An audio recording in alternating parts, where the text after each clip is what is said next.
What is good, YouTube? It's your boy Jay. I'm back at it with another video. Now your boy has a whole bunch of stuff to talk about in this video. You feel me? A whole bunch of news and came out. And look, these next couple of days, at the time of recording, September 5th and September 6th, might be some of the biggest days in 2K. Not gonna lie to y'all. So, as you guys know, 2K Community Day happened, and a lot of the big community creators went over there. And let's just say they are releasing little nuggets that are making me stupid excited. You feel me? So, as y'all can see on your screen, y'all seen this little screenshot that came out of the builder once people started getting those, pictures that like they took them out of a microwave. You feel me? Or you see those little pictures on the screen. Somebody made like a little screenshot. Right now, as we know now, this is most likely fake, and it probably is fake because again, 7'5", 180, crazy. You feel me? So, but that's not even like what I really want to talk about, because they got it honestly looking almost like how the screenshot looked. So when you look at that, it's looking like after watching Uncle Demi's video that he came out with today, it's looking like this build wouldn't even be possible. So it's looking like specialized builds will be not even a wave, almost the requirement this year. So my advice to everybody right now, it's gonna be to myself as well. Think about in these next couple of days before 2K come out. Think about what you want to do. Do you want to be a slasher? Do you want to be a shooter? If you want to be an all-around player, again, by what Uncle Demi is saying, by what a lot of YouTubers are saying right now, that might not be possible to be an all-around player and actually be that effective. Now, of course, we won't know once the gameplay come out, then we'll be able to really, truly know. But I think my advice is make multiple builds, try them all out. And what are you going to be better at in this game? If you're going to be a better shooter than a better slasher, of course you got to make a better, you know what I mean? But yeah, so on September 5th, we're getting the Jordan Challenge gameplay, or at least news about Jordan Challenge gameplay. So tomorrow's going to be a really big day, you feel me? That's one thing I'm very excited about. That Jordan Challenge, and I'm very excited about. I know a lot of people really don't care about it. All they want is that My Builder information. But look, thing is, it's going to be the first time we're going to get probably unedited gameplay of the Jordan Challenge, you know? So there's probably going to be a lot of people. And again, y'all already know who y'all favorite YouTubers are. If it ain't me, you feel me? But for real though, you already know who y'all favorite 2K YouTubers are. They're going to be testing that thing out. Most likely, because Joe knows already confirmed that in that Jordan Challenge, he wasn't even really trying to beat the challenge. He was trying to test out what works and what doesn't work, how things are going. You already know, these dudes had a lot of time in that game. I know most of it's probably spent on the builder, but for those who got their hands on the gameplay, my advice again to a lot of people is to go through a lot of different YouTubers, even ones you haven't seen before. Everybody who got their hands on the game, go and look at their videos, study it, and go and look into it. Especially if you want to be comping that game, man. Look into it. You already know they're gonna be releasing a lot of information. They're gonna be probably like, look, this works, this doesn't work. By my, this one is better to do, this one's not better to do, because look, you already know how Jordan plays, so it's possible a lot of them gonna be like, okay, after just playing with Jordan, I'm already know I'm gonna be making a slasher. You feel me?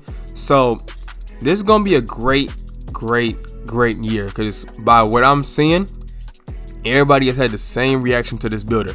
It's the most balanced, and it's just gonna have your head scratching like crazy. So it's looking like it's almost like archetypes are there, but without it actually being an archetype. You know what I mean? Without it being like an actual archetype. You feel me? So I'm liking it. You gotta choose your specialty. And let's go ahead and get straight to the next batch of news real quick. So as you guys can see on the screen, Wang came out with so many tweets, man. He came out with so many in the past couple days, and I just wanted to try to get a hold of some of them real quick. The first tweet on the screen right now, it says, to unlock a jump shot that needs a 96 three-pointer, does your mid-range also need to be a 96? Wang put no, one or the other. Then the next tweet I'm going to put up is by Step Back Sensei. What builds do you expect to do well early in 2K23? Now this is a huge tweet right here. Early will usually favor the bigs. Lots of bricks are going to go up, which means lots of easy boards and putbacks. But once people get some reps in and their ratings badges go up, it'll even out pretty quick. Slashers should have a good year too. So let's go ahead and go on to the next tweet before I start going on about that one. Is Giant Slayer and Acrobat still in the game, or is it just another, just Masher now? They're both still there. And then let's see. Another one is Teardropper, a badge or fuse with another. Mike Wang put Teardropper got pulled up into Giant Slayer. And now I'm put up a really good screenshot that was made on Twitter, because again, Mike Wang I'm telling y'all, he went crazy on Twitter like on this weekend. I'm gonna tell y'all that right now. Whole bunch of information right here. So as you can see, this screenshot's kind of long. So basically, this is everything that we learned over this weekend from Mike Wang right here. Pull-up jumpers, step-backs, and fadeaways are still very effective, especially in mid-range with MIDI Magician and Space Creator. Real player percentage free throws are gone online. You can still use it offline if you want. Mike Wang's favorite thing is probably the shooting skill gap about the game. Stretch bigs can be very effective. 75 3-point might be a little low for most people, but if you're really good with shot timing and take wide open J's, you can be a threat. Another thing is, even fully maxed out field goal percentages should be significantly lower than when you saw in 2K22. Another one was, a lot of people ask what 3-point rating is needed to be consistent in 2K23. It depends on what you consider consistent, your shot selection and stick skills.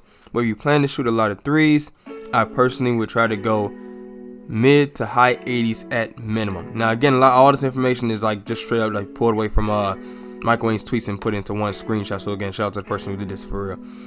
Also, so Mike Wang sets his shot meter option to pro stick only to be able to decide which shots get meters and which don't. And also, they made a change to where if you bite on a pump fake, there's a cooldown timer on landing, during which it's much easier to get blown by. So again, they're making this thing. I'm not gonna hold y'all.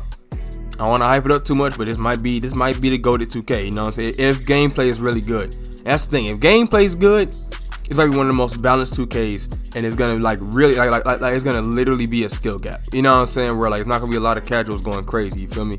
So dribbling. You can still make oversized point guards, but you have to be 6'4" to get the small guard animations. So layups and dunks, this category right here. You have a higher ceiling with layup timing on. Also, if you're making a slasher, you might want to practice skill dunks. You can do a lot of damage if you get good at both of those things. So Mike Wang's second favorite thing might be the controllable rim hangs on next gen. And Mike Wang's favorite layup package are Michael Jordan, Devin Booker, Zach LaVine, and Magic Johnson. Now you best believe I already wrote those down. I'm definitely gonna be trying them out. You feel me? If I make a slasher, you feel me? And it says can't turn off layup timing. Mike Wang says they'll get there one day, but doesn't think the community is ready for that yet. At least not with the current mechanics. Because somebody actually they're gonna turn off like layup timing entirely, and then they can't do that. So post shots correlate to the distance you're shooting them from. So post fades from the low block will use close shot. Deep fades will use mid-range / 3-point, etc. So they're not gonna be an actual post fade attribute. Basically, gonna be more of like if you have a high mid-range, then they're gonna do vice versa. Yada yada. So also huge improvement in save ball reliability compared to previous years. The contest system is pretty different from both 20 and 21. What the game considers open versus yellow versus red contest is somewhat similar to how it's been in the past, but shot windows narrow much quicker in the yellow range. So there's a little bit of news with the My Career stuff right here. So Park the Stage Pro-Am has their own slider set, but closest to Hall of Fame. The highest ball handle requirement will be 92 for Curry and Trey signatures. Some other players were pulled up to 90. Also, Damian Lillard, Kyrie, and others. And also, of course, you won't lose your 99 overall, which is definitely a W. Let me see. So, the other thing, badges and takeover. Takeover is turned differently this year, but the core of the system is the same. Ratings drop if you go cold. Ratings rise as you get warm, and you get an extra boost when in takeover. Takeover perks are returning also. Biggest change is a new team take design. Race Under Pressure badge got rolled up into Masher badge, and also the current gen builder was built off of 2K22's next gen builder. And that segment's strictly into the last thing I want to talk about in this video. What about current gen? Because 2K22 next gen, they're saying that builder is going to be the most balanced. And if you if they're basing it off of 2K22's builder for next gen onto the current gen one, I'm wondering if that balance is going to be the same, where it's going to be almost like a legit carbon copy of next gen 2K22. You feel me? Because right now it's looking like next gen is going to be the wave. I'm not even gonna lie to y'all, because I know that a lot of people like seeing a goat boat, and it looks cold. Don't get me wrong, it looks cold, but I'm wondering, will next gen really take over? You feel me? That's one thing I'm wondering. Like, I won't say take over, because I know some people don't really have a choice, but will next gen be the game to play? I know a lot of people haven't, were saying that they like to play the cruise ship a lot more last year, but I don't know. The hype around this new builder for next gen, got me scratching my head. You feel me? So again, long-winded video. I do apologize about that, but thank you guys so much for watching, man. And do me a favor, hit that subscribe button and hit that bell for more news coming from your boy. You feel me? And also, thank you guys so much for making it this far. This is a long-winded video again. And J Young out.